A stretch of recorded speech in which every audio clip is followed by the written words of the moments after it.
সন্ত্রাস, মাদক ও কিশোর গ্যাংমুক্ত কালীগঞ্জ উপজেলা গড়ার প্রতিশ্রুতি দিয়ে ভোটারদের দাঁড়ে দাঁড়ে ছুটছেন গাজীপুর ৫ আসনের প্রার্থীরা। বিএনপি মনোনীত প্রার্থী AKM ফজলুল হক মিলন বলেন, অবকাঠামোগত উন্নয়নের পাশাপাশি সুশাসন প্রতিষ্ঠার চ্যালেঞ্জ দিতে চান তিনি।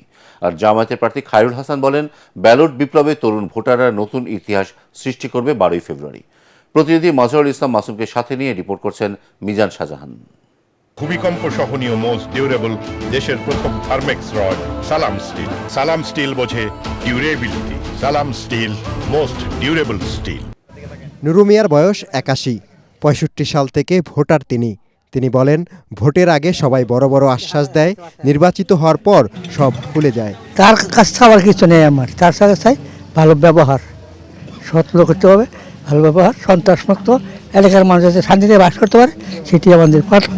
নুরু মিয়ার মতো প্রবীণ মানুষ যেরকম শান্তিপূর্ণ রাজনীতির চর্চা চান, একই রকম চাওয়া তরুণ ভোটারদেরও। মাদক মুক্ত, নেশা মুক্ত যাতে গড়ে তুলতে পারে, শিক্ষিত একটা সমাজ গড়ে তুলতে পারে, এই জন্য আমরা একটা আশাবাদ নিয়ে আছি, ভালো ব্যক্তিকে আমরা ভোট দিব। কালীগঞ্জ উপজেলার 3,33,000 ভোটার 12 ফেব্রুয়ারি নির্বাচন করতে যাচ্ছেন তাদের প্রতিনিধি। এর মধ্যে খ্রিস্টান জনগোষ্ঠী 16,000-এর মতো।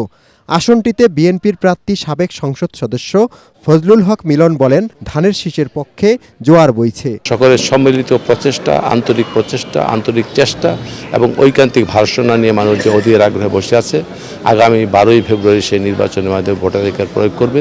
আমি আশা করি সেই সরকার যে হবে, সেই সরকার হবে জনকল্যাণমুখী, জনদরদী। জামাতের প্রার্থী খায়রুল হাসান বলেন, শিল্প কারখানা গড়ে উঠলেও কালীগঞ্জের মানুষের ভাগ্যের কাঙ্ক্ষিত পরিবর্তন হয়নি।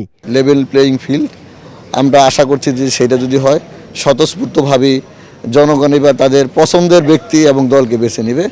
আমি আশা করছি ইনশাল্লাহ দাঁড়িপাল্লা প্রতীকে বাংলাদেশ জামাত ইসলামীর পক্ষে জনগণ ন্যায় ইনসাফের পক্ষে তাদের রায় দিবে। প্রার্থীদের সাথে নিয়মিত মত বিনিময় সভা করে আচরণবিধির ব্যাপারে সতর্কবার্তা দিচ্ছেন রিটার্নিং কর্মকর্তা। ভোটাররা বলছেন, অবকাঠামোগত উন্নয়ন হলে সুশাসন প্রতিষ্ঠিত হয় না।